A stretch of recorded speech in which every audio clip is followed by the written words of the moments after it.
Hey guys, welcome back to chill medicos. तो यार आज का अपना टॉपिक है कार्डिक साइकिल। ठीक है, कार्डिक साइकिल के बारे में अपन सारा कुछ पढ़ लेंगे आज। ठीक है, जो जो उसमें आता है, ठीक है, सारे उसके पीरियड्स वगैरह जो भी हैं उसके फेजेस हैं सब पढ़ लेंगे। और स्टार्ट करने से पहले अगर आप मेरे चैनल पर नए हो तो मेरे चैनल को सब्सक्राइब कर लेना। और मेरे एक टेलीग्राम ग्रुप है, ठीक है, जहाँ पे मैं आपको नोट्स प्रोवाइड करवाता हूँ, तो आप उसको भी ज्वाइन कर लीजिए। उसकी लिंक आपको डिस्क्रिप्शन बॉक्स में मिल जाएगी। ठीक है, तो स्टार्ट करते हैं अपना आज का टॉपिक कार्डिक साइकिल। ठीक है, तो कार्डिक साइकिल बताने से पहले बेटा मैं आपको थोड़ा हार्ट के बारे में रिवाइज़ करवा देता हूँ। ठीक है, बहुत दिनों से नहीं पढ़ा होगा आपने, रिवाइज़ करवा देता हूँ मैं। ठीक है, तो आपको ये पूरा का पूरा हार्ट का स्ट्रक्चर दिख रहा है आगे स्क्रीन पे। ठीक है, तो अब क्या है भाई, अपने पास अपने को पता है 2 एट्रियम होते हैं, ठीक, और 2 वेंट्रिकल्स होते हैं। ठीक है, तो कितने हो गए यहाँ, 4 चैम्बर्स हो गए। ह्यूमन हार्ट 4 चैम्बर होता है। ठीक है, तो वहाँ पे आपको यहाँ पे जो 2 दिख रहे होंगे, एक ये वाला और एक ये वाला। ठीक है, तो जो ऊपर के होते हैं उन्हें अपन बोलते हैं एट्रियम, ठीक, और जो नीचे के होते हैं बड़े होते हैं, ठीक, उनको बोलते हैं अपन वेंट्रिकल्स। ठीक है, तो क्या होता है, अपने पास 2 एट्रियम होते हैं, 2 वेंट्रिकल होते हैं।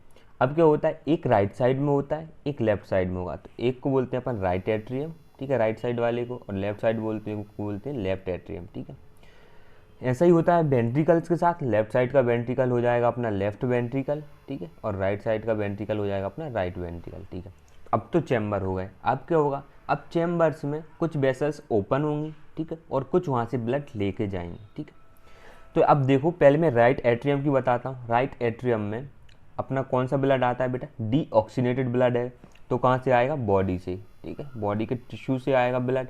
तो ब्लड कैसे आता है, वो आता है अपना, कैसे, अपने को पता है अपनी बॉडी में कैसा है, ऊपर से लेके लंबे नीचे तक अपनी पूरी बॉडी है। ठीक है, यहाँ पे अपना हार्ट रहता है। ठीक है, तो अब हार्ट के ऊपर भी कुछ बॉडी के पार्ट हैं, हार्ट के नीचे भी कुछ पार्ट हैं। तो जो अपने हार्ट के ऊपर के पार्ट हैं बॉडी के, ठीक है, तो वहाँ से जो डीऑक्सीनेटेड ब्लड लेके आता है वो अपना लेके आएगी सुपीरियर वेना कावा। ठीक है, और उसके बाद जो अपने हार्ट के नीचे वाला पार्ट है, ठीक है, तो वहाँ से जो ब्लड लेके आएगी डीऑक्सीनेटेड ब्लड, वो लेके आती है अपनी इन्फीरियर वेना कावा। ठीक है, ये दोनों अपनी ओपन होती हैं किसमें, राइट एट्रियम में। ठीक है, इतना अपने को समझ आ गया। फिर चलते हैं राइट वेंट्रिकल में। अब राइट वेंट्रिकल, राइट एट्रियम से ब्लड जाता है राइट वेंट्रिकल में। ठीक है, अब राइट वेंट्रिकल क्या करेगा, राइट वेंट्रिकल उस ब्लड को कहीं तो पंप करेगा।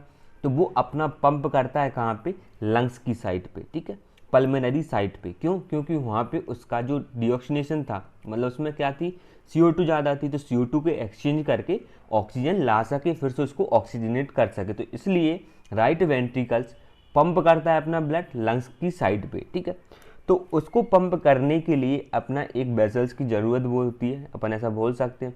तो वो अपनी क्या होती है, पल्मोनरी वेसल्स। ठीक है, या फिर पल्मोनरी ट्रंक। ठीक है, आपको ये दिख रहा होगा पल्मोनरी ट्रंक, जो कि ये क्या है, बीन्स है। ठीक है, वेन है। ये देखो आप, ये वाला कलर चेंज कर लेते हैं यहाँ पे अपन, ये आपको पोर्शन दिख रहा होगा ये वाला। ठीक है, तो ये कहाँ से जा रही है, अपनी राइट वेंट्रिकल से। ठीक है, ब्लड लेके। और आगे बात करते हैं, अब चलते हैं अपन किस साइड, लेफ्ट साइड। तो जो लेफ्ट एट्रियम होता है बेटा, वो क्या करता है, वो लेता है अपना ऑक्सीनेटेड ब्लड, जो लंग्स में जाके, जो अपना डीऑक्सीनेटेड ब्लड लंग्स में पहुंचा था, अब उसका ऑक्सीनेशन हो गया और वो ब्लड कहाँ में आ गया, अपना राइट एट्रियम में। ठीक है, किसके थ्रू आता है, पल्मोनरी वेन्स के थ्रू। ठीक है, पल्मोनरी वेन्स होती हैं बेटा, जो लेके आती है अपना कौन सा, ऑक्सीनेटेड ब्लड, और अपनी पल्मोनरी आर्टरीज होती हैं, वो लेके जाती हैं डीऑक्सीनेटेड ब्लड लंग्स तक। ठीक है, अब क्या हो गया, जैसे ही राइट जो अपना लेफ्ट एट्रियम में आया ऑक्सीनेटेड ब्लड, पंप हुआ, उसके बाद वो आया कहाँ पे, लेफ्ट वेंट्रिकल में। तो लेफ्ट वेंट्रिकल क्या करता है, लेफ्ट वेंट्रिकल क्या होगा, सिस्टोल होगा उसका। ठीक है, कॉन्ट्रैक्शन होगा, और फर्दर जो ब्लड था ऑक्सीनेटेड ब्लड, वो अपना अरोटा के थ्रू पूरे बॉडी पार्ट्स में चला जाता है। ठीक है, तो अब क्या होता है यहाँ पे, मेनली यहाँ पे जो बैक फ्लो होता है, यहाँ पे जो ब्लड का बैक फ्लो होना चाहिए था, उसको प्रिवेंट करने के लिए अपना शरीर है ना, अपनी बॉडी काफ़ी यार स्मार्ट है। ठीक है, बहुत ही अच्छे से बनाया गया है इसको। तो क्या रहता है, इसमें रहता है वेल्व सिस्टम। वेल्व मतलब क्या होता है, एक फ्लैप लाइक स्ट्रक्चर होते हैं, जो कि क्या करते हैं, पैसेज को क्लोज और ओपन करने का काम करते हैं। ठीक है, तो जो राइट एट्रियम और राइट वेंट्रिकल है, इनके बीच का जो पैसेज है, ठीक है, ये वाला आपको दिख रहा होगा। तो क्या होगा, अब जैसे ही अपना राइट वेंट्रिकल क्लोज करेगा, ठीक, तो उस टाइम पे क्लोज हो जाते हैं वेल्व। ठीक है, तो राइट वेंट्रिकल और राइट एट्रियम के बीच में होता है ट्राइकस्पिड वेल्व। ठीक है, और जो लेफ्ट वेंट्रिकल और लेफ्ट एट्रियम होता है, इनके बीच में होता है बाइकस्पिड वॉल्व। ठीक है, या फिर मित्रल वॉल्व। ठीक है, और यहाँ पे अपनी और भी वॉल्व होती हैं, जो कि पल्मोनरी वॉल्व बोलते हैं, जो कि पल्मोनरी ट्रंक में हो गई। ठीक है, और दूसरी होती है अपनी कौन सी, एरोटिक वेल्व, जो कि अरोटा में होगी, एरोटिक की ओपनिंग पे, ठीक है। तो इतना अपने को समझ आ गया है, ठीक है। और इनको अपन कंबाइनली बोल देते हैं सेमी ल्यूनर वेल्व, ठीक है। तो इतना आपको आ जाना चाहिए बेटा, ये मैंने आपको जनरल इंट्रोडक्शन दिया है, ठीक है। अब बात करते हैं अपन अपने किसकी, कार्डिक साइकिल की, ठीक है। तो सक्सेशन ऑफ या फिर sequence of coordinated events takes place in heart during each beat. अपने को पता है कि जब अपने हार्ट एक बीट करता है तो उसके बीच में ना काफ़ी कोऑर्डिनेटेड मूवमेंट्स या कोऑर्डिनेटेड सीक्वेंस होती हैं, ठीक है। कंसिस्ट ऑफ 2 मेजर पीरियड्स, तो वो सीक्वेंस मेनली 2 मेजर पीरियड से बनी होती हैं। पहला होता है सिस्टोल और दूसरा होता है डायस्टोल, ठीक है। सिस्टोल मतलब क्या होता है, हार्ट का कॉन्ट्रैक्शन। सिस्टोल, सी आ रहा है बेटा, स्पेलिंग में तो एस है लेकिन पढ़ने में तो सिस्टोल मतलब सी जैसा प्रोनाउंसिएशन आ रहा है, तो मतलब कॉन्ट्रैक्शन, ठीक है। सिस्टोल मतलब कॉन्ट्रैक्शन। डायस्टोल मतलब क्या, डायलेट करना, डायलेट करना मतलब फैलना, तो क्या होगा यहाँ पे हार्ट का रिलैक्सेशन, ठीक है। 2 पीरियड्स होते हैं मेनली, सिस्टोल एंड डायस्टोल, ठीक है। These changes repeatedly during every heartbeat in a cyclic manner। यहाँ पे जो 2 इवेंट हैं सिस्टोल और डायस्टोल, ये मतलब कि रेगुलेट, मतलब कि अपन बोल सकते हैं रिपीट होते रहते हैं, ठीक है। धीरे धीरे क्या ये रिपीट होते रहते हैं हर एक साइकिल में, ठीक है। बिल्कुल साइक्लिक मैनर में चलते हैं, ठीक। ऐसा नहीं कि सिस्टोल सिस्टोल हो गया, नहीं, जो इनका मैनर है, ठीक है, जिसको ऐसा होना है फिर ऐसा होना है तो वैसा ही होगा, ठीक है। आगे बात करते हैं अपन इवेंट्स ऑफ कार्डिक साइकिल की, ठीक है। तो कार्डिक साइकिल में मेनली अपन को 2 इवेंट्स पढ़ने। अपने को पता है कि अपने हार्ट में कितने चैम्बर्स होते हैं, 4 चैम्बर्स होते हैं, 2 एट्रिया और 2 वेंट्रिकुलर, ठीक है। तो अपन यहाँ पे क्या करेंगे, 2 टाइप से पढ़ेंगे कार्डिक साइकिल की इवेंट। पहला अपन एट्रियल इवेंट देखेंगे, जो एट्रिया होते हैं, एट्रियम होते हैं, उनमें क्या इवेंट्स चलते हैं, और जो वेंट्रिकल्स होते हैं उनमें क्या इवेंट्स चलते हैं, ठीक है। तो इन दोनों की इवेंट्स अपन यहाँ पे देखेंगे, ठीक है। तो अपन डिवीजन एंड ड्यूरेशन देख लेते हैं थोड़ा, ठीक है। ड्यूरेशन की अगर मैं बात करूँ तो हार्ट बीट कितनी चलती है अपनी, 72 बार बीट कर जाता है 1 मिनट में, ठीक है। 72 बीट्स पर मिनट, ठीक है, हार्ट रेट। आगे बात करते हैं duration of each cardiac cycle. हर एक कार्डिक साइकिल का ड्यूरेशन कितना होता है, 0.8 सेकेंड। ये चीज़ आप याद रखना, जो एक बीटिंग है ना, उस एक बीटिंग में कितना टाइम लग रहा है, 0.8 सेकेंड, ठीक है। अब पहले बात करते हैं अपन किसकी, एट्रियल इवेंट्स की, ठीक है। वेंट्रिकुलर की बाद में बात करेंगे, पहले अपन एट्रियल की कर लेते हैं, ठीक है। तो एट्रियल इवेंट में मेनली अपने को 2 चीज़ देखनी है। जो अपना एट्रियल है उसका सिस्टोल मतलब कॉन्ट्रैक्शन, और एट्रियल डायस्टोल मतलब उसका रिलैक्सेशन, ठीक है। कॉन्ट्रैक्शन और रिलैक्सेशन देखना है अपने को किसका, एट्रियल का, ठीक है। तो अब यहाँ पे अपन देखते हैं कि जो एट्रियल सिस्टोल होता है वो अपना होता है सिर्फ 0.1 सेकेंड के लिए, काफ़ी कम टाइम है, ठीक है। और जो एट्रियल डायस्टोल होता है वो होता है अपना 0.7 सेकेंड के लिए, ठीक है। तो ये काफ़ी ज़्यादा है, तो इसके बारे में सिग्निफिकेंस मैं आपको बाद में बताऊंगा, ठीक है। आर्टेरियल सिस्टोल देखते हैं पहले नंबर, ठीक है, मतलब कि एट्रिया का क्या, कॉन्ट्रैक्शन, ठीक है।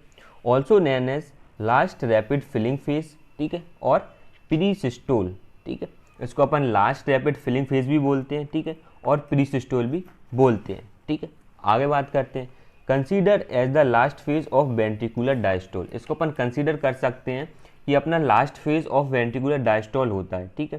पहले मैं आपको बताता हूँ कि लास्ट रैपिड फिलिंग फेज क्यों बोलते हैं। देखो क्या होता है मेनली कि जब आर्ट्रिया का सिस्टोल होता है, आर्ट्रियम का सिस्टोल होगा तो क्या होगा, अपनी जो वेल्व होंगी, ठीक है, आर्ट्रियो वेंट्रिकुलर वेल्व, तो वो खुल जाएंगी, प्रेशर क्रिएट होगा तो वहाँ पे अपना 20% ऑफ ब्लड, ठीक है, फटाक से फिल करवाता है, किसमें फिल करवाएगा, वेंट्रिकल में, ठीक है। तो इसलिए इसको बोलते हैं अपन लास्ट रैपिड फिलिंग फेज, ठीक है।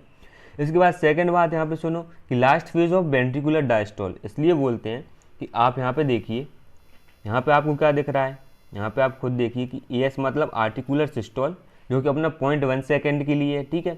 और इसी के साथ कोइंसाइड क्या कर रहा है, वेंट्रिकुलर डायस्टोल, देखो ये वाला, तो इन दोनों का क्या कोइंसाइड कर रहा है, ठीक है। कि जैसे ही अपना लास्ट फेज होता है वेंट्रिकुलर डायस्टोल का, ठीक है, मतलब वेंट्रिकल्स का क्या, रिलैक्सेशन का, तो उसी फेज में ही अपना जो एट्रियम होता है वो अपना सिस्टोल कर जाता है, मतलब कॉन्ट्रैक्ट कर जाता है, ठीक है। आगे बात करते हैं अपन और, ठीक है। Atrial systole not essential for maintaining of circulation.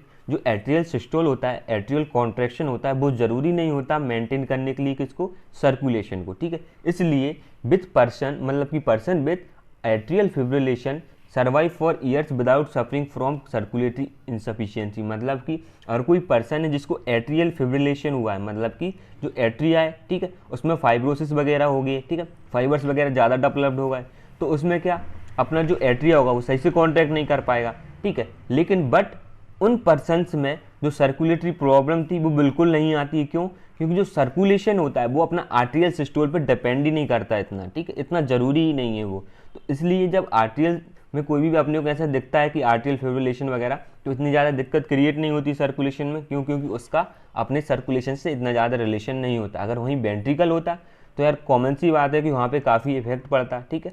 आगे बात करते हैं प्रेशर एंड वॉल्यूम चेंज, ठीक है। प्रेशर और वॉल्यूम में क्या चेंज आता है? तो इंट्रा आर्टेरियल प्रेशर इंक्रीज, ठीक, और इंट्रा वेंट्रिकुलर प्रेशर और वॉल्यूम ऑल्सो इंक्रीज स्लाइटली, ठीक है। मतलब कि क्या दोनों प्रेशर बढ़ रहे हैं, मतलब कहाँ पे? इंट्रा एट्रियल प्रेशर, ठीक है, एट्रियम के अंदर प्रेशर बढ़ रहा है, ठीक है। क्यों बढ़ रहा है? अब मान के चलो यार, आप एक आपने बलून ले लिया, ठीक है। अब बलून के अंदर आपको क्या करना है? एयर फिल कर देनी है, ठीक है। एयर फिल कर दिया आपने, अब उस बलून को आप दबाओगे, ठीक है, कॉन्ट्रैक्ट करवाओगे, ठीक है, तो क्या होगा इसके अंदर? ऑफकोर्स यार प्रेशर इंक्रीज होगा, ठीक है। तो ऐसा ही अपना एट्रिया के साथ है, ठीक है।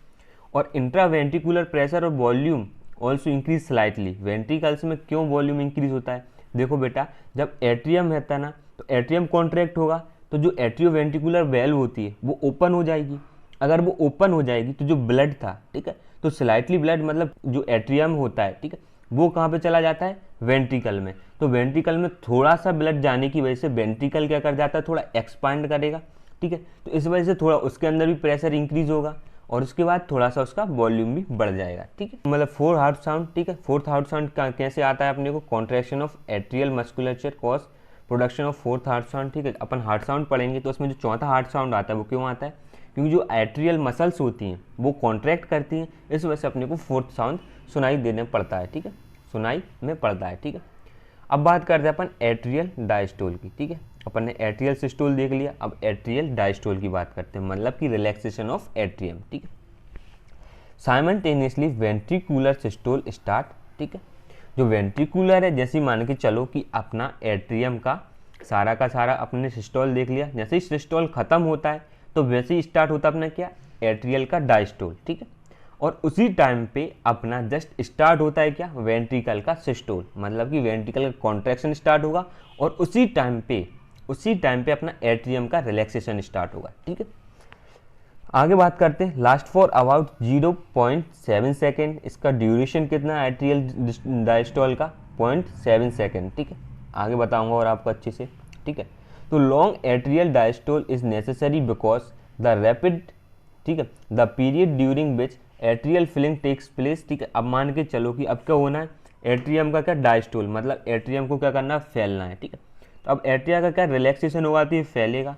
अगर ये फैलेगा तो क्या होगा? यहाँ का वॉल्यूम इंक्रीज होगा। जब वॉल्यूम इंक्रीज होगा तो क्या होगा? सुपीरियर और इन्फीरियर वेना कावा से ज़्यादा ब्लड आएगा एट्रियम के अंदर, ठीक है। तो ज़्यादा ब्लड की फिलिंग होगी एट्रियम में, ठीक है। तो यही बता रहा है the period during which arterial fillings takes place, right atrium receive deoxygenated blood from body, ठीक है। मतलब कि जो एट्रियम होता है, राइट एट्रियम होता है, वो क्या करता है? रिसीव करता है डिऑक्सीनेटेड ब्लड फ्रॉम बॉडी से क्या पूरा डिऑक्सीनेटेड ब्लड ले लेगा। और जो अपना लेफ्ट एट्रियम होता है वो अपना क्या? ऑक्सीनेटेड ब्लड ले लेगा लंग्स से, ठीक है। तो through superior and inferior vena cava अपने को पता है कि जो अपना राइट एट्रियम होता है वो अपना सुपीरियर और इन्फीरियर वेना कावा से लेता है डिऑक्सीनेटेड ब्लड। अगर राइट की बात करूं तो वो अपना पल्मोनरी वेन्स से लेता है, ठीक है, oxygenated blood. Left atrium receive oxygenated blood from the lungs. अपने को पता है कि लेफ्ट एट्रियम कहाँ से लेगा अपना ऑक्सीनेटेड ब्लड? लंग्स से लेगा, ठीक। किसके थ्रू? पल्मोनरी वेन्स के थ्रू, ठीक है। तो ये दो अपना क्या हो गया? एट्रियल सिस्टोल, एट्रियल डायस्टोल खत्म। तो मतलब एट्रियल इवेंट सारे बता दिए आपको, ठीक है। अब यहाँ पे अपन देखते हैं क्या? Atrial events versus ventricular events, ठीक है। यहाँ पे देखिए आप पूरा कितना बताया था मैंने आपको? 0.8 सेकेंड की होती है पूरी एक कार्डिक साइकिल, ठीक है। तो आप इसमें अगर मैं यहाँ से स्टार्ट करता हूँ, ठीक है, कलर चेंज करते हैं अपन, अगर मैं यहाँ से स्टार्ट करता हूँ, ठीक है, तो आपको यहाँ पे दिख रहा होगा ये, ठीक है। तो यहाँ पे कितना है अपना? अगर मैं 0 मान लूँ तो इसके बाद यहाँ पे देखो मूव करा तो 0.1 सेकेंड। तो 0.1 सेकेंड किसका ड्यूरेशन हो गया? अपना एट्रियल सिस्टोल, मतलब एट्रियम का कॉन्ट्रैक्शन, ठीक है। उसी के ऊपर आपको दिख रही होगी ब्लू कलर की लाइन, मतलब कि उसी टाइम पे एंड ऑफ वेंट्रिकुलर डायस्टोल होता है, ठीक है। तो मतलब आर्टरी जो अपना एट्रियल सिस्टोल और last phase of ventricular diastole आपस में कोइंसाइड कर जाते हैं, ठीक है। फिर इसके बाद जस्ट क्या होगा, वेंट्रिकुलर सिस्टोल स्टार्ट हो जाएगा, रेड कलर से दिख रहा है यहाँ पे, ठीक है। और इसके बाद यहाँ पे अपना एट्रियल डायस्टोल स्टार्ट हो जाएगा, ठीक है। तो मतलब जो वेंट्रिकल सिस्टोल होता है, मतलब जो वेंट्रिकल्स का कॉन्ट्रैक्शन होता है, वो अपना कॉन्साइड किसके साथ कर रहा है, अब वो अपना कॉन्साइड कर रहा है एट्रियल, ठीक है, डायस्टोल के साथ, ठीक है। वेंट्रिकुलर सिस्टोल पूरा का पूरा एट्रियल डायस्टोल के साथ क्या कोइंसाइड कर रहा है। फिर उसके बाद क्या होगा, जब वेंट्रिकुलर ने सिस्टोल कर लिया, फिर उसके बाद डायस्टोल करेगा, तो वो डायस्टोल क्या करेगा, वो डायस्टोल अपना कोइंसाइड किसके साथ करता है, एट्रियल डायस्टोल के साथ भी करेगा और एट्रियल सिस्टोल के साथ भी करेगा, ठीक है। तो एक है अपनी पूरी की पूरी कार्डिक साइकिल के इवेंट्स हैं, ठीक है, एट्रियल और वेंट्रिकल्स के। तो आप इसको एक बार अच्छे से देखोगे तो आपको सब क्लियर हो जाएगा मैं आपको क्या बताना चाह रहा हूँ, ठीक है। मतलब ऐसा नहीं है कि पहले आर्ट्रियल सिस्टोल होगा, एट्रियल पहले सिस्टोल होगा, फिर डायस्टोल होगा, फिर उसके बाद जाके वेंट्रिकुलर सिस्टोल और डायस्टोल होगा, ऐसा नहीं होता। एट्रियल की और वेंट्रिकल की एक्टिविटी साथ में चलती रहती है, ठीक है। तो यहाँ पे उनका रिलेशन दे रखा है कि किस किस फेज में कौन कौन सी एक्टिविटी चलेंगी, ठीक है, सिंपल है। आगे बात करते हैं अपन किसकी, यहाँ पे एक पॉइंट और बता देता हूँ आपको। यहाँ पे एक चीज़ लिखी है, heart relax as a whole for 0.4 second. अब इसने क्या बोल दिया कि जो हार्ट होता है अपना वो रिलैक्स करता है पूरी कार्डिक साइकिल में 0.4 सेकेंड। कैसे रिलैक्स करेगा, यहाँ पे देखिए आप, ठीक है, यहाँ पे कितना है 0.4 सेकेंड, यहाँ पे है 0.8 सेकेंड, तो इनका बीच का डिफरेंस कितना हो गया 0.4 सेकेंड। तो इसका मतलब क्या हुआ, यहाँ पे 0.4 सेकेंड अपना हार्ट रिलैक्स कर रहा है। अगर मान के चलो कि अपना हार्ट रिलैक्स कब करेगा, जब उसके दोनों जो चैम्बर्स हैं एट्रियम, ठीक है, और वेंट्रिकल्स, ठीक है, दोनों क्या डायस्टोल स्टेज में होंगे, मतलब रिलैक्सेशन कर रहे होंगे। तो रिलैक्सेशन यहाँ पे आपको कहाँ दिख रहा है, आपको यहाँ से लेके यहाँ तक पूरा डायस्टोलिक पीरियड दिख रहा है पूरे एट्रियम और पूरे वेंट्रिकल में, ठीक है। तो दोनों एट्रियम एंड वेंट्रिकल यहाँ पे क्या रिलैक्स कर रहे हैं, तो इसलिए यहाँ पे अपन बोलते हैं कि heart relaxes as a whole for 0.4 second, ठीक है। और इस साइड की बात करूँ तो कोई ना कोई कॉन्ट्रैक्ट कर ही रहा है, मतलब किसी न किसी का सिस्टोलिक चल ही रहा है, तो इसलिए यहाँ पे नहीं होता, लास्ट टाइम पे यहाँ पे होता है, ठीक है, जो मैंने यहाँ पे आपको बता रखा है। तो इसलिए बोलते हैं कि जो अपना हार्ट रहता है पूरा का पूरा वो 0.4 सेकेंड के लिए क्या रिलैक्स करता है, ठीक है, हर एक कार्डिक साइकिल कि वेंट्रिकुलर इवेंट्स में अपना आता क्या क्या है, ठीक है। तो यार देखो यहाँ पे आप कि वेंट्रिकुलर सिस्टोल, ठीक है, सबसे पहले क्या होगा, वेंट्रिकुलर का कॉन्ट्रैक्शन होगा, ठीक है, वेंट्रिकल्स का, फिर उसके बाद आता है वेंट्रिकुलर डायस्टोल, मतलब वेंट्रिकुलर डायस्टोल मतलब रिलैक्स करेगा, ठीक है। तो जो वेंट्रिकुलर का कॉन्ट्रैक्शन हो रहा है वेंट्रिकुलर सिस्टोल, वो होता है अपना कितने टाइम के लिए 0.3 सेकेंड के लिए, ठीक है। और अगर इसको और एक्यूरेट देखें तो 0.27 सेकेंड, ठीक है। इसमें इसकी दो स्टेज होती है, पहली होती है आइसोमेट्रिक कॉन्ट्रैक्शन जो कि अपना 0.05 सेकेंड के लिए होता है, और दूसरा होता है इजेक्शन पीरियड, ठीक है, जो अपना 0.22 सेकेंड के लिए होता है। इसके बाद बात करते हैं वेंट्रिकुलर डायस्टोल की, ठीक है, रिलैक्सेशन की। तो उसमें होती है अपनी 5 स्टेज। पहली होती है प्रोटो डायस्टोल 0.04 सेकेंड के लिए होती है, आइसोमेट्रिक रिलैक्सेशन, ठीक है, जो अपनी 0.08 टाइम होता है इसका सेकेंड, ठीक है। फिर उसके बाद आता है रैपिड फिलिंग, स्लो फिलिंग, ठीक है, फिर आता है लास्ट रैपिड फिलिंग फेज, ठीक है। तो इसका टाइम दे रखा है, टाइम आप याद कर लेना है, ठीक है। एमसीक्यू इस पर बन सकते हैं, तो एमसीक्यू के चांसेस आते हैं कि आपसे टाइम पूछ ले, ठीक है। जब कुछ नहीं मिलेगा तो वो यही पूछ लेगा, ठीक है। अपने को सब याद करके जाना है, ठीक है, काम भी आता है बाद में यार पोस्टिंग में जब आप जाओगे हॉस्पिटल तो आपको ये सारी चीज़ें काफ़ी काम आएंगी, ठीक है। अब यहाँ पे अपन देखते हैं पहला इवेंट, ठीक है, वेंट्रिकुलर सिस्टोल, ठीक है। वेंट्रिकुलर सिस्टोल मतलब कि वेंट्रिकल्स का कॉन्ट्रैक्शन, ठीक है। अब वेंट्रिकल के कॉन्ट्रैक्शन में पहला अपन ने कौन सा देखना था, आइसोमेट्रिक कॉन्ट्रैक्शन पीरियड, ठीक है। आइसोमेट्रिक, आइसोमेट्रिक मतलब क्या, आइसो मतलब सेम, ठीक है, मेट्रिक मतलब मीटर, ठीक है। मीटर में क्या होती है अपनी लेंथ, ठीक है। तो वहाँ पे क्या है आइसोमेट्रिक मतलब कि यहाँ पे जो लेंथ है वो क्या है सेम है, लेंथ सेम है यहाँ पे, लेकिन यहाँ पे जो टेंशन है वो इंक्रीज करेगी, ठीक है। देखते हैं यहाँ पे the first phase of ventricular systole, ठीक है, ये अपना क्या है फर्स्ट फेज है वेंट्रिकुलर सिस्टोल का। The type of muscular contraction characterize by, यहाँ पे मस्कुलर का कॉन्ट्रैक्शन हो रहा है लेकिन इसमें क्या हो रहा है इंक्रीज इन टेंशन, इसमें टेंशन तो बढ़ रही है, मतलब कि जो वेंट्रिकल उसका कॉन्ट्रैक्शन तो हो रहा है, ठीक है, उसमें उसकी टेंशन भी बढ़ रही है, ठीक है, मसल्स में, लेकिन जो वहाँ पे मसल्स के फाइबर्स हैं उनकी लेंथ में चेंज नहीं आ रहा है, ठीक है। Increase in tension without change in length of fibre, मतलब कि जो फाइबर्स की लेंथ है उसमें कोई चेंज नहीं आ रहा है, ठीक है, लेकिन जो टेंशन है वो इंक्रीज कर रही है, ठीक है। तो ऑल्सो कॉल्ड इसको अपन क्या बोल सकते हैं, आइसोवॉल्यूमेट्रिक कॉन्ट्रैक्शन। क्यों? क्योंकि जब लेंथ ही चेंज नहीं हो रही है, जब लेंथ ही चेंज नहीं होगी तो क्या होगा, यहाँ पे ये वेंट्रिकल छोटा ही नहीं होगा। जब वेंट्रिकल छोटा ही नहीं होगा तो इसमें वॉल्यूम कम ही नहीं होगा। जब इतना था तो इतने लेंथ इतनी थी, जब लेंथ इतनी की इतनी रह जाएगी तो वॉल्यूम भी इतना का इतना रहेगा, बस इसके अंदर टेंशन क्रिएट हो जाएगी। ठीक है, फिर क्या होता है आप ऐसे समझिए कि ये अपना क्या था, एट्रिया था, ये अपना है वेंट्रिकल। ठीक है, इसके यहाँ पे एक वेल्व लगी हुई है। ठीक है, आप ऐसे समझ लीजिए कि ऐसी है। ठीक है, ऐसी। ठीक है, तो अब क्या होगा, अब यहाँ पे एट्रियल का सिस्टोल हुआ। ठीक है, मतलब कि एट्रियम के अंदर प्रेशर इंक्रीज होगा, कॉन्ट्रैक्शन करेगा, तब तो ये क्या खुली रहेगी। ठीक है, तो इससे कुछ ना कुछ ब्लड इसमें आता रहेगा। जैसे वेंट्रिकल का, ये अपना वेंट्रिकल है, तो वेंट्रिकल का जब सिस्टोल होगा तो इसके अंदर प्रेशर इंक्रीज होगा, तो इसका ब्लड ऊपर जाने की कोशिश करेगा, तब जाके ये वेल्व क्या क्लोज हो जाती है, एट्रियो वेंट्रिकुलर वेल्व। ठीक है, यहाँ पे यही बोल रहा है आफ्टर एट्रियल सिस्टोल, मतलब कि आर्टेरियल सिस्टोल के बाद A B valves are close. उसके बाद ए बी वेल्व रहती है, आर्टेरियो वेंट्रिकुलर वेल्व्स, वो क्लोज कर जाती है due to increase in the ventricular pressure. इस वजह से वेंट्रिकल्स के अंदर का प्रेशर इंक्रीज हो जाता है। तो अब प्रेशर इंक्रीज होगा तो क्या होगा, सेमील्यूनर वेल्व्स ऑलरेडी क्लोज। अपने को पता है सेमील्यूनर वेल्व्स क्या होती है, जो वेंट्रिकल्स होती है इससे कुछ ना कुछ कनेक्ट होता है पल्मोनरी ट्रंक या आरोटा, और इनके अंदर क्या, इनके अंदर भी वेल्व होती है। ठीक है, तो वो वेल्व भी क्लोज रहती है नॉर्मली। वो वेल्व क्लोज कब हो जाती है, जब अपना या तो अरोटा में या पल्मोनरी ट्रंक में प्रेशर ज़्यादा होगा तो वो वेल्व क्लोज हो जाएंगी। ठीक है, और जैसे ही अगर ज़्यादा किससे होगा, वेंट्रिकल से। ठीक है, और वेंट्रिकल से अरोटा या पल्मोनरी वेन, ठीक है, या फिर अपना अरोटा में। ठीक है, अगर प्रेशर ज़्यादा है तो क्या होगा, वहाँ पे वेल्व रहेंगी क्लोज। ठीक है, और जैसे ही अगर वेंट्रिकल का प्रेशर ज़्यादा हुआ, ठीक है, और वहाँ पे अपना जो अरोटा था और पल्मोनरी प्रेशर कम हुआ, ठीक है, तो प्रेशर डिफरेंस के कारण क्या होता है, वो वेल्व खुल जाती है। इस वजह से जो वेंट्रिकल होते हैं उसका ब्लड उठ के अपना पल्मोनरी या अरोटा में चला जाता है। ठीक है, सिंपल। यहाँ पे देखते हैं अपन सेमिल्यूनर वेल्व ऑलरेडी क्लोज, तो यहाँ पे सेमिल्यूनर वेल्व पहले से ही क्लोज थी। ठीक है, तो ventricles contract as close cavity. इस वजह से क्या, वेंट्रिकल जो कॉन्ट्रैक्शन हो रहा था वो क्लोज कैविटी में हो रहा था, तो there is no change in volume. इसकी वजह से वॉल्यूम चेंज तो आना ही नहीं चाहिए क्योंकि क्लोज कैविटी में है। ठीक है, इन length of the muscle fibre, और मसल फाइबर की लेंथ में भी कोई चेंज नहीं आएगा।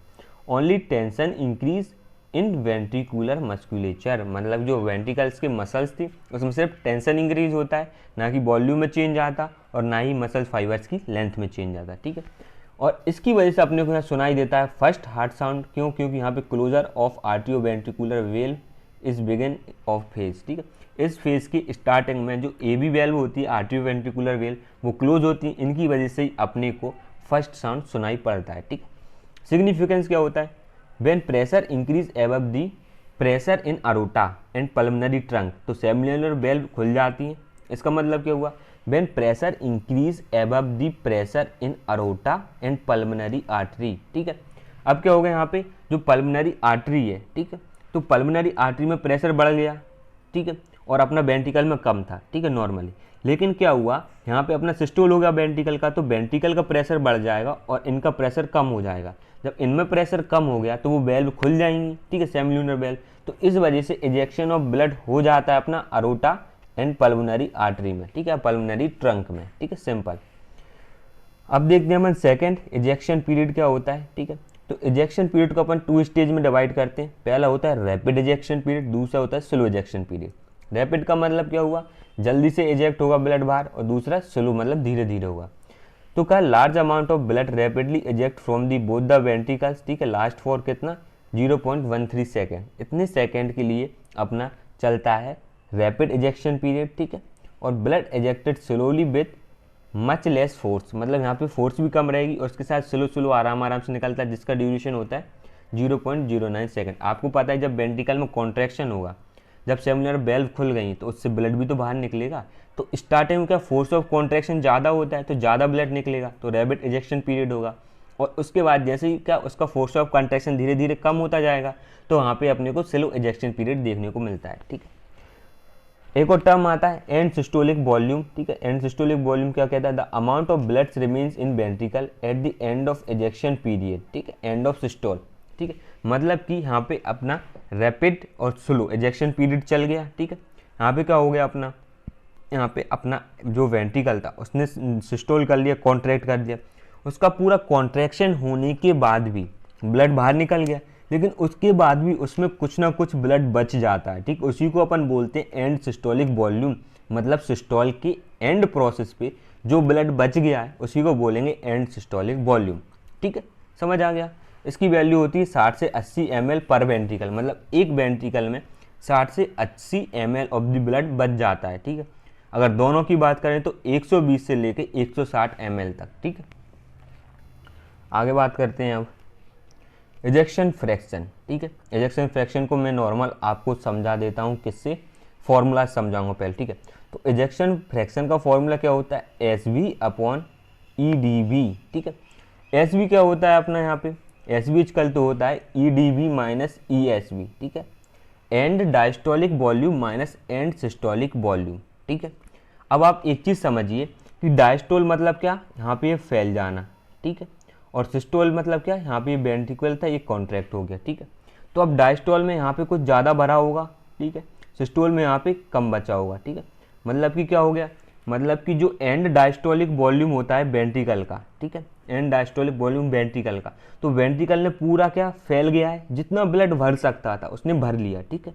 अब उसके बाद उसको करना है कॉन्ट्रैक्ट, तो वो कॉन्ट्रैक्ट करेगा, तो मतलब उसे जितना ब्लड निकाल सकता था उसने निकाल दिया, फिर उसके बाद उसमें थोड़ा बहुत ब्लड बचेगा, ठीक है। अब वो जो थोड़ा बहुत ब्लड बचा है, ठीक है, अपन ने इस पूरे ब्लड में से, मतलब एंड डायस्टोलिक वॉल्यूम वाले में से जितना ब्लड भरा था उसमें से अगर अपन ने बचा हुआ यहाँ पे जो ब्लड था, ठीक है, किसमें, एंड सिस्टोलिक, ठीक है, उसमें एंड सिस्टोलिक का अगर जो ब्लड बच रहा था, अगर उसको अपन माइनस कर दें एंड डायस्टोलिक वॉल्यूम से, ठीक है, एंड सिस्टोलिक वॉल्यूम को एंड डायस्टोलिक वॉल्यूम से माइनस कर दें, तो अपने को क्या निकल के आएगा, मतलब कितना ब्लड अपना बाहर निकल के गया है वेंट्रिकल से, ठीक है। तो उसी को अपन क्या बोलते हैं यहाँ पे, उसी को अपन बोलते हैं स्ट्रोक वॉल्यूम, मतलब एक स्ट्रोक में कितना वॉल्यूम बाहर निकल गया हार्ट से, ठीक है। तो इसका क्या होता है कि अपन ने स्ट्रोक वॉल्यूम पता चल गया कि इतना हार्ट से बाहर निकल रहा है, ठीक है, और अपने हार्ट में कितना था, मैक्सिमम वेंट्रिकल्स में कितना आ सकता था, एंड डायस्टोलिक वॉल्यूम बराबर, ठीक है। तो अगर मैं यहाँ पे जितना बाहर गया, ठीक है, उसको डिवाइड करवा दूँ जितना अपने वेंट्रिकल में मैक्सिमम था, ठीक है, तो पर यूनिट मैक्सिमम ब्लड पे अपने को पता चल जाएगा कि बाहर कितना निकाल रहा है, ठीक है। अगर मैं ऐसी बात करूँ कि यहाँ पे एक वैल्यू ले लेते हैं अपन कि जो मेरे पास ब्लड था, ठीक है, वो मेरे पास 50 था, ठीक है, एंड डायस्टोलिक वॉल्यूम का, और जो मैं बाहर निकाल रहा था वो मैं कितना निकाल पा रहा था, वो मैं 30 निकाल पा रहा था, ठीक है। तो यहाँ पे 0 से 0 चली जाएगी, ठीक है, पॉइंट आ जाएगा यहाँ पे एक 0 आ जाएगी, तो 0.6 आ गया, ठीक है। अब 0.6 आ गया बेटा, तो इसका मतलब क्या है, इसका मतलब ये है कि अगर मेरे पास एंड डायस्टोलिक वॉल्यूम में 1 ml ब्लड है, ठीक है, तो उसका 0.6 पार्ट होगा ना, वो बाहर निकल जाएगा, और जो 0.4 पार्ट बचेगा ना, वो अपने हार्ट में ही रह जाएगा, ठीक है, सिंपल। तो इसी को बोलते हैं एजेक्शन फ्रैक्शन, मतलब कितना एजेक्ट कर पा रहा है फ्रैक्शन में। फ्रैक्शन में किसका टर्म में देख रहे हैं अपन इसको, एंड डायस्टोलिक वॉल्यूम, ठीक है, उससे कंपेयर करा के देख रहे हैं कि इतना था बट इतना बाहर निकल पा रहा है, तो यहाँ पे 0.6 फ्रैक्शन में, ठीक है। आगे आप देख लेते हैं इसकी डेफिनेशन वगैरह कि फ्रैक्शन या फिर portion of and diastolic volume that is ejected out by each ventricular पर बीट, ठीक है, फ्रॉम 1315 मतलब 130 to 150 ml of and diastolic volume, ठीक है, और 70 ml इजेक्टेड आउट, तो नॉर्मली इजेक्शन फ्रैक्शन कितनी हो जाती है अपनी 60 से 65%, ठीक है। मतलब कि अपने पास कितना था 130 से 150 का होता है अपना एंड डायस्टोलिक वॉल्यूम, उसमें से अपना इजेक्ट कितना हो गया 17 ml, ठीक है। अगर अपन इन दोनों को माइनस कर देंगे, ठीक है, इजेक्ट इतना हो गया, अगर अपन इसको माइनस कर देंगे तो अपना क्या आ जाएगा कि हार्ट में कितना बच गया है, ठीक है, मतलब एंड सिस्टोलिक वॉल्यूम पर निकाल भी सकते हैं, ठीक है। तो इसको अपन डिवाइड कर देंगे फर्दर 130 या 150 से, तो अपने को यहाँ पे इजेक्शन फ्रैक्शन देखने को मिल जाएगी। सिंपल कंसेप्ट था इसका, ठीक है। For assessing the ventricular contractility, ठीक है, अगर अपन को असेस करना है वेंट्रिकल की कॉन्ट्रैक्टिलिटी को, तो अपने को इजेक्शन फ्रैक्शन देखनी चाहिए, क्योंकि इजेक्शन फ्रैक्शन से पता चल जाता है कि अपना जो वेंट्रिकल है वो कितना कॉन्ट्रैक्ट कर पा रहा है, ठीक है। अगर मान के चलो कि उसका कॉन्ट्रैक्शन कम है तो क्या होगा, तो वो कम कार्डिक आउटपुट होगा, कम स्ट्रोक वॉल्यूम निकाल पाएगा, ठीक, कम वॉल्यूम निकाल पाएगा एक स्ट्रोक में, तो वहाँ पे कहीं ना कहीं अपना इजेक्शन फ्रैक्शन अल्टर कर जाएगा। तो इजेक्शन फ्रैक्शन से अपन वेंट्रिकल की कॉन्ट्रैक्टिलिटी देख लेते हैं। ठीक है, ejection fraction decrease in the myocardial infraction, ठीक है, एंड कार्डियोमायोपैथी। इन कंडीशन में अपना इजेक्शन फ्रैक्शन क्या होता है बेटा, डिक्रीज कर जाता है। ठीक है, अब देखते हैं वेंट्रिकुलर डायस्टोल, मतलब कि जो वेंट्रिकल्स थे अब वो डायस्टोल का मतलब क्या होगा, अब वो डायलेट करेंगे। ठीक है, तो पहला फेज आता है प्रोटोडायस्टोल। ठीक है, प्रोटोडायस्टोल में क्या होता है, first stage of ventricular diastole when intraventricular pressure become less than the pressure of aorta and pulmonary artery. जब पल्मोनरी आर्टरी या फिर अरोटा से प्रेशर कम हो जाता है अपने वेंट्रिकल्स के अंदर, तो क्या, तो साइमिल्यूनर वेल्व्स क्लोज। ठीक है, S A V valve already close. तो क्या होता है मेनली कि जैसे ही अपना प्रेशर इंक्रीज हो जाता है पल्मोनरी आर्टरी या फिर अरोटा में, तो उस टाइम पे सेमिल्यूनर वेल्व हो जाती है क्लोज। जब वो क्लोज हो जाएंगी, सिंपल बात है, तो उसी टाइम पे जो अपनी ए बी वेल्व थी, ठीक है, आर्टियो वेंट्रिकुलर वेल्व थी, वो तो ऑलरेडी क्लोज ही थी। ठीक है, आगे बात करते हैं। सेकंड हार्ट साउंड सुनाई देता है आपने, क्योंकि यहाँ पे क्लोजर ऑफ सेमिल्यूनर वेल्व होता है। ठीक है, इस वजह से यहाँ पे सेकंड हार्ट साउंड सुनाई देता है। ठीक है, अब देखते हैं आइसोमेट्रिक रिलैक्सेशन पीरियड। ठीक है, आइसोमेट्रिक रिलैक्सेशन पीरियड में क्या होता है, type of muscular relaxation characterized by decrease in the tension without any change in length of the muscle fibre. Muscle fibre की लेंथ में कोई भी चेंज नहीं आएगा बेटा, लेकिन यहाँ पे टेंशन डिक्रीज हो जाएगी, क्योंकि यहाँ पे अपन रिलैक्सेशन की बात कर रहे हैं। ठीक है, आइसोमेट्रिक मतलब सेम लेंथ। ठीक है, so also called the isovolumetric relaxation. यहाँ पे वॉल्यूम में सेम रहेगा, जब फाइबर की लेंथ ही चेंज नहीं हो रही तो कोई कंपार्टमेंट में चेंज ही नहीं आएगा। ठीक है, तो उस चेंज की वजह से क्या, यहाँ वहाँ पे चेंज नहीं आएगा कोई, तो इस वजह से अपने को वॉल्यूम भी सेम देखने को मिलेगा। Once again all the valves are close. ठीक है, तो वहाँ पे सारी वेल्व अपनी क्लोज रहेंगी। ठीक है, तो इंट्रावेंट्रिकुलर प्रेशर डिक्रीज, तो इस वजह से जो वेंट्रिकल्स का प्रेशर था, ठीक है, वो डिक्रीज हो जाएगा। ठीक है, responsible for the opening of atrioventricular valve, तो अब प्रेशर कम होगा, तो इस वजह से क्या होगा, जो अपनी ए बी वेल्व थी, ठीक है, आर्ट्रियोवेंट्रिकुलर वेल्व थी, वो खुल जाती है, result in the filling of ventricle.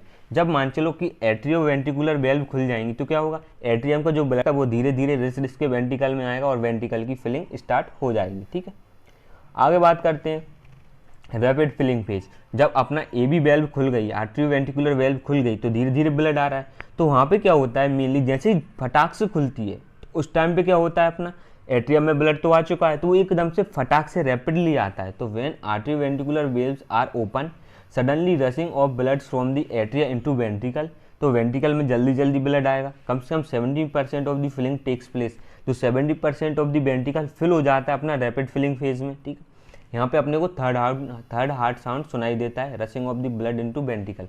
Ventricle में ब्लड आता है, तो इस वजह से साउंड क्रिएट होता है। ठीक, तो वहाँ पे अपने को थर्ड हार्ट साउंड सुनाई देता है। ठीक है, फोर्थ फेज होता है स्लो फिलिंग फेज। ठीक है, स्लो फिलिंग फेज क्या, जैसे एक तो फटाक से आ गया, फिर उसके बाद धीरे धीरे आने लगता है। ठीक है, तो after sudden rushing of blood the ventricles fillings become slow, फिर वेंट्रिकल्स धीरे धीरे फिल होंगे। ठीक है, उसी को अपन बोलते हैं डायस्टेसिस। ठीक है, डायस्टेसिस, स्लो फिलिंग फेज को अपन डायस्टेसिस बोलते हैं, और इसमें कम से कम 20% ऑफ द फिलिंग होती है। कितनी, 20%। ठीक है, आगे देखते हैं अब लास्ट रैपिड फिलिंग फेज। ठीक है, इसमें क्या होता है, it is because of the atrial systole.